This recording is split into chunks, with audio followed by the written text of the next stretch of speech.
enough.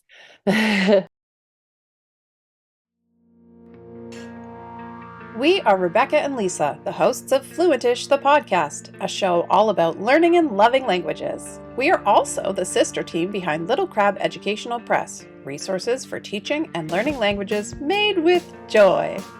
All Little Crab books and resources are created from years of experience teaching and learning in the classroom and in the real world. In this series, we are bringing you the story behind some of our signature products.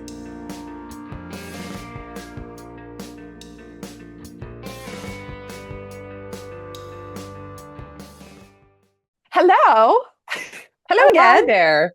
Welcome to the story behind Little Crab Educational Press's line of Christmas products. Today, we are talking about our Christmas line of books. It's a vocabulary builder book, which is our Tortoise Tile Method book, the handwriting practice book, activity book, and a reading tracker that are all themed around Christmas. This line grew out of our ABCs of Holidays series of Tortoise Tile books, which, like I said, are vocabulary builders. So that's where I want to start. Rebecca, can you please tell us what is the material that's covered by our holiday series of Tortoise Tile books, and what in just generally is the goal that you had in mind in curating the vocabulary sets themselves? Yeah, so I was thinking about classroom teachers more specifically for this particular product line. And we wanted something that would be consistently usable throughout the year. I also wanted it to marry Canadian culture with Chinese culture, in the sense that I wanted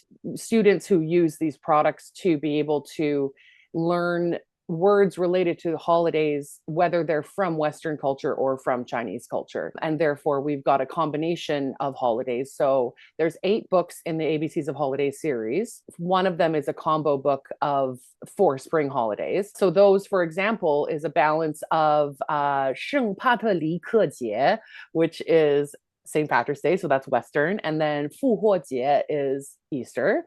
And then 清明节 is Tomb Sweeping Day. And then we have 端午节, which is Dragon Boat Festivals. So what that means is that there are, out of the 26 words, because each book has 26 words because it's ABCs of, some of the words are not exclusive to only one holiday. So the other titles are, starting in the fall, we have the ABCs of Moon Festival, or also known as Mid-Autumn Festival. And then we have Halloween. And then we have the Canadian holiday of Remembrance Day, related to World War I and World War II. Well, all the wars, really. And then there's Christmas. And for New Year's, that's another one where we have words that are from Spring Festival mixed in with that. So Chinese New Year, both Western and Chinese New Year mixed together. Mm-hmm. And then there's the 4 spring holidays. Sorry, pardon me. Then there's Valentine's Day, then the 4 spring holidays. Is that all? And we just Thanksgiving. Thanksgiving. Sorry. Yeah. Yeah, exactly. So that's 8 books in total. But 11 holidays. Yes. 11 holidays. No, it's 11. Okay. Yeah. Basically, the idea was we tried to choose the 26 most relevant words that bridged the worlds of specific to the holiday, but also general enough that you could use them in everyday speech. Like, I remember when we were working on the word list for Christmas, you were getting so tired because we were trying to do all of them at once. And you were just like, I don't know. I don't want to use Mary for M for Christmas because it's already in the title of the book. They're already learning it. Mm. So I need a different word. And I just, all the words I'm coming up with just aren't useful. And I just literally was like, M words about Christmas. And I was like, I read a few and then I was like, miracle. And Becky was like, that's the one. That's the one, because obviously the miracle of Christmas, but that's a word that you can use anytime throughout the year. Yeah, we wanted the words to be specific to the holidays, but not completely obscure, so that they would be highly useful sets of words. Right. So speaking of, can you give me a few examples of the words that ended up being chosen in the vocabulary sets for Christmas? Sure. So for example, in the Christmas book for F, we have F is for family. The word that we use for family is 家人. So the simplest word regarding family is jia, yet its meaning is quite broad. So I didn't want to just write jia because it means the place you live within or the location where you live. But Mm. compounds using jia can mean home or residence or household or family. So for example, 家庭 is household and 家人 is family members. So I was thinking of it in terms of like the actual human people. So that's why we picked 家人. Right. That's one of the things, like, we like to say that part of what we try to do at Little Crab is we want to give people an on-ramp into learning Mandarin. Um, Even if you're just Mandarin curious, there's some things that, like, without really being like, I'm committing myself to learning Mandarin, I find super fascinating about the fact that Mandarin, being a character-based language, like you said, words that use can mean, and it's really interesting. Like, you've talked a lot about how in our podcast about how Mandarin just suited your brain. And I do think it's really neat that I'm dyslexic and I have to categorize things in a certain way in my brain for them to stick. And it's interesting that it kind of inherently within a character-based language, because you get single characters and then they help form compound character words, you can kind of go, oh, well, if I know this one character, then I can kind of figure out what else you could add on to it to be related to it. I like when you explain to me Mm. what like the components of a translation are. I'm always like, yep, that makes sense. Yeah. Yeah. There's the beauty of Chinese is that like there's so many hints Yeah. built into it, you know? Yeah, So yeah, yeah, yeah. and it's, you know, again, speaking of on ramp, I've always said that people, when I was, particularly when I was newer at learning Chinese, would often be totally gobsmacked that I was learning it and kind of treat it as though I am learning some kind of like language from a far distant galaxy Yeah. far away. And I wanted to make Mandarin feel more accessible to English speakers because as an ESL teacher, I had the background kind of grammar knowledge to see the similarities and differences. And I wanted to point out that there's way more areas where Chinese and English are similar than I think the average person would think there are. And Right. so, for example, in this case, we have prefixes and suffixes in English. So, like, you know, return, right? And non is no or not, you know, Mm. and hydro for water, right? Mm-hmm. So there's a bit of a Venn diagram crossover between Chinese and English when it comes to, you know, having pieces of words that hint about the rest of the word or the meaning or whatever. Yeah. And that's not to say that that's certainly not exclusive to English and Chinese, but No, no. you know, yeah. It's sort of Chinese's version of what we do in English, kind of is more, I mean, I get what you're saying, but like it's harder in English because tells you like, okay, something that's happening again. But it's like if you say this is the word for house, Right. and you can make home, family, like building, like things related to house are like a group of words Yeah. that you can have with that. But if you're just like, oh, it's a word, like you don't, that doesn't let your brain go, here's the category I'm pulling from, kind of thing. Right. It's actually more user friendly if you ask me. And again, I'm just Mandarin tourist. You're learning Mandarin a little bit by osmosis because of Yeah, working with me on this. Yeah. incidentally. So some people might be wondering, well, wait a second, A, B, C, D, E, F, G, all the Yeah, way yeah. to Z, how are they going to get words for like X? Hmm. Well, let me tell you, sometimes there are words that will work, but we sort of cheated by using the Chinese instead of the English in some cases. So, Right. for difficult words, such as ones that start with X, luckily in Pinyin, there's lots of words that start with X. In this case, for X, the 节 in 圣诞节 translates to festival or festival season. So while the full word for Christmas is 圣诞节, when you take off the 节 to make it shorter, you consider just the 圣诞 on its own to be the abbreviation of Christmas. So if 圣诞节 is Christmas, 圣诞 is basically equivalent to saying Xmas. I did Mm-hmm. check that with native speakers.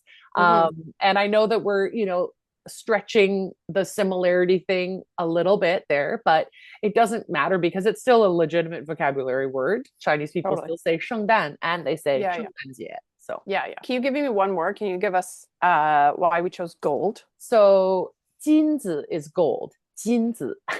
The story of Jesus as a baby, which is associated with Christmas, is called the Nativity of Jesus or the Nativity of Christ.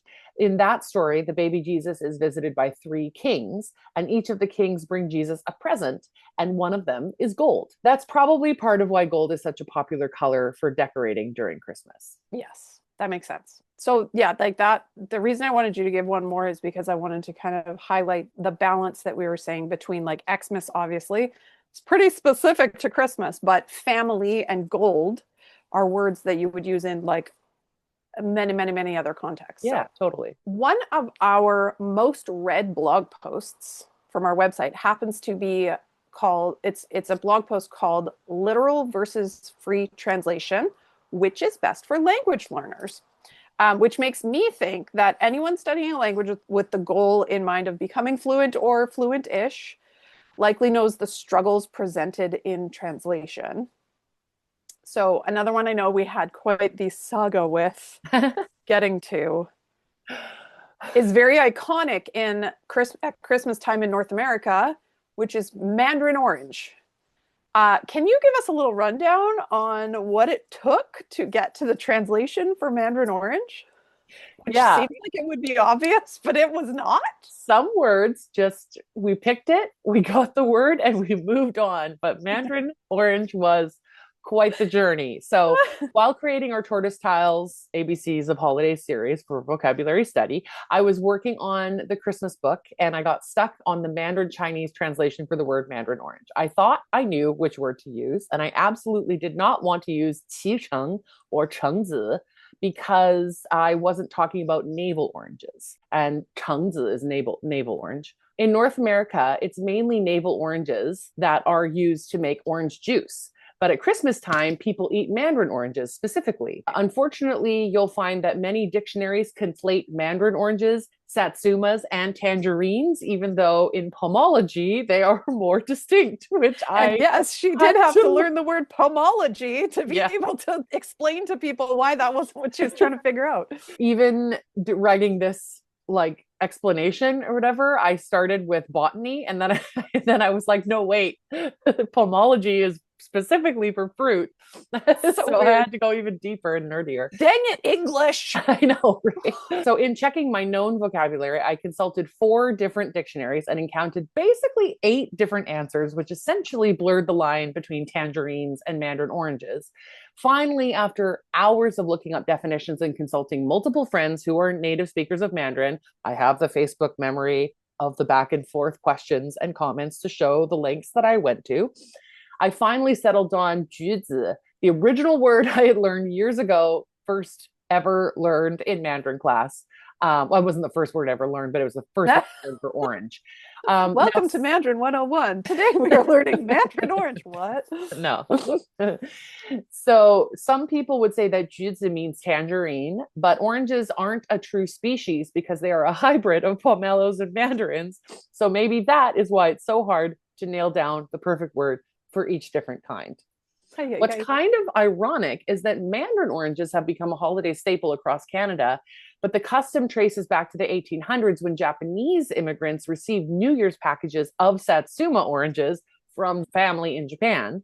And according to the website vancouverisawesome.com, they would share the fruit with their neighbors and friends, which helped establish a new Canadian holiday tradition. So today, Mandarin oranges still arrive through the port of Vancouver. Love that. Mm-hmm. Those are some examples of the vocabulary that we have in our Tortoise Tile book. ABCs of 圣诞节. And what we did was use that to then develop an activity book, a handwriting practice book, and the reading tracker, less related because it doesn't get into the vocabulary, but it's on theme of Christmas. The next one I want to get into is to talk about the handwriting book. Can you just give us a general overview of what our handwriting books offer people? Yeah, so practice. I can't riff this. Sorry. Okay. I Yeah. will. So, our handwriting books are designed to help you practice the curated vocabulary that we have put together in both Mandarin and English so that they can be reversible or just be helping anyone. Like, if you're a young enough learner that you're just learning to write in English, but you're also learning Chinese, it provides both. We have the 26 vocabulary words plus the title with character maps for Mandarin and large scale character guide boxes, which Rebecca will now say the Chinese for. 米字格. And those provide both guided and freehand practice. And then we have the same word in English. We have the English translation, the ABCs in capital letters, guided and freehand practice, lowercase letters guided and freehand, and cursive guided and freehand. So it's just another way to reinforce the vocabulary. Another thing I want to say about the 米字格 boxes is that there's a couple different types of character guide boxes that you can put in a product. And the 米字格 ones are the easiest because they have the most number of guidelines inside It's a them. plus sign with an X. Yes, exactly. Sidebar, the reason why it's called mi is because the character for rice looks like that. So, and that mi is mi fan. So we specifically picked the like most elementary level of guide boxes. In the case of our Christmas book as well, we've provided character maps for all of the vocabulary, including the 26 words and the actual word for Christmas. And by character maps, you mean the main guide character with arrows and stroke order. Yeah, so that you know what order, because hey, you Mandarin curious people, did you know that you don't just make the character look the way it looks? You actually have an order that you're supposed to remember for the strokes, which technically we have in English too, but a lot of people ignore it. Yeah. Anyway, that's a pretty straightforward concept. I don't want to spend too much time on that. I want to move on to talk about the activity book. Rebecca, before I get into my favorite activities, I want you to tell me a general rundown, like what are the skills, like the types of activities that we employed to teach this vocabulary.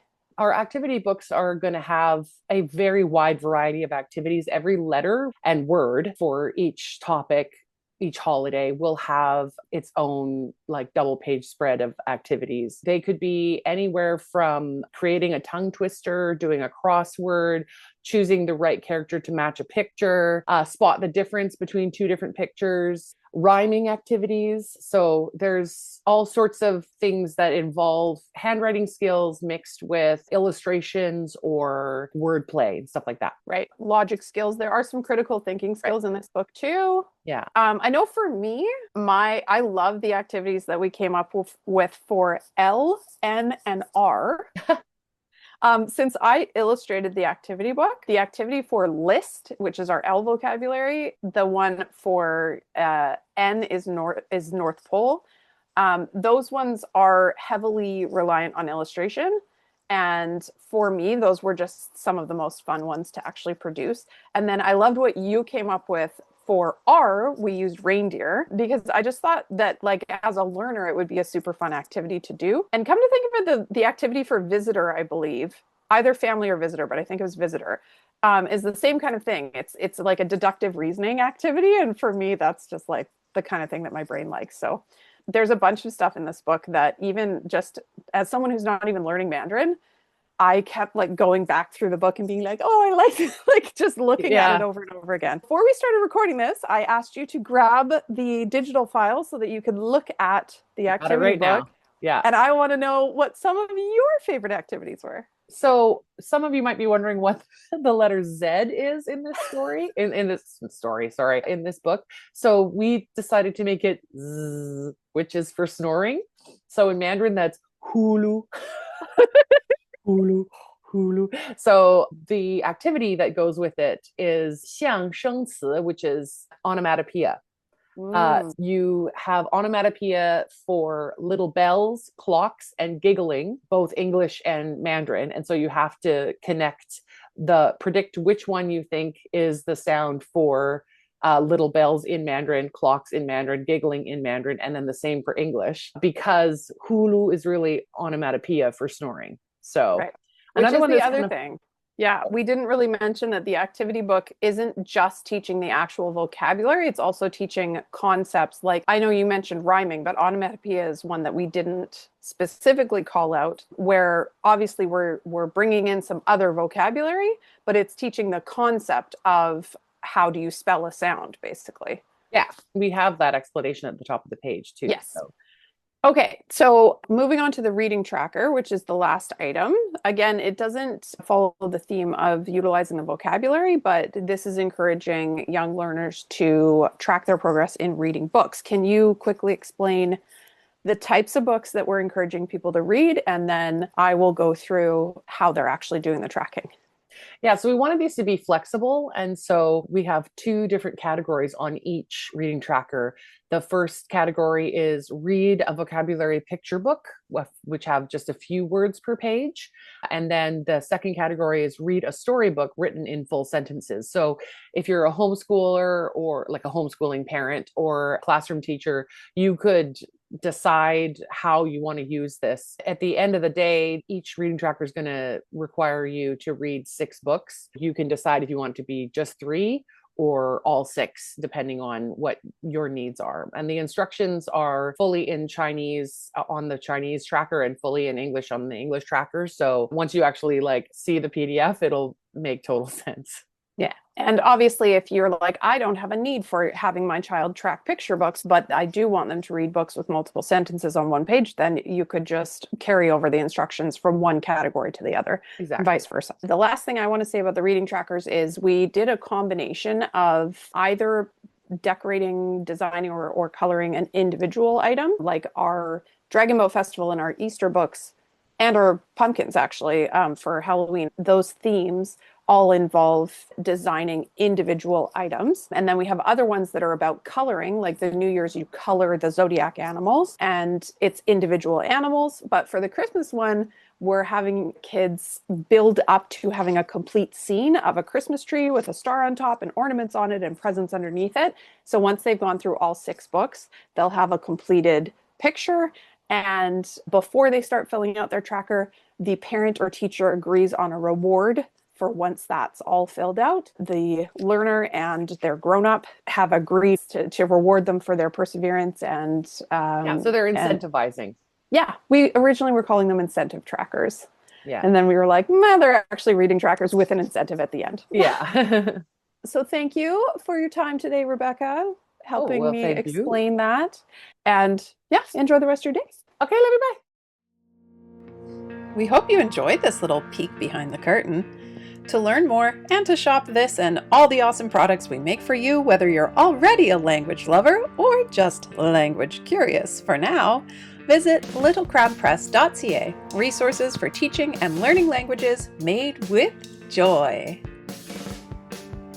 Last night I knocked over a glass that had melted ice in it onto my power bar. I was like, unplug! Everything that's plugged into it, it's like, it was, I was like, don't get electrocuted. Get me an oven mitt.